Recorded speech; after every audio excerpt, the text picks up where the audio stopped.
بالنسبه للوضعيه العامه للمشاريع السكنيه للولايه المنتدبه بذلك سيد الوالي، قد استفادت من البرامج السكني 23998 وحده سكنيه. عندك المنتهيه 22447 وحده سكنيه. في طور الانجاز عندنا 516 وحده سكنيه.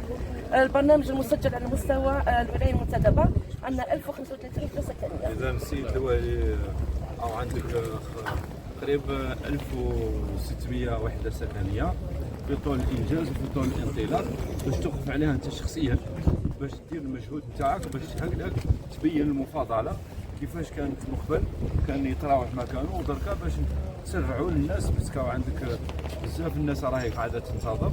على الاقل يعني الحضور في الميدان، في الورشه، في متابعه المشاريع، الوقوف عليها والحرص الشديد باش هكذاك نخدم بالمقاييس المعمول بها والتقليل من مده الاجال باش نقدروا نسلموهم في اقرب الاوقات ان شاء الله.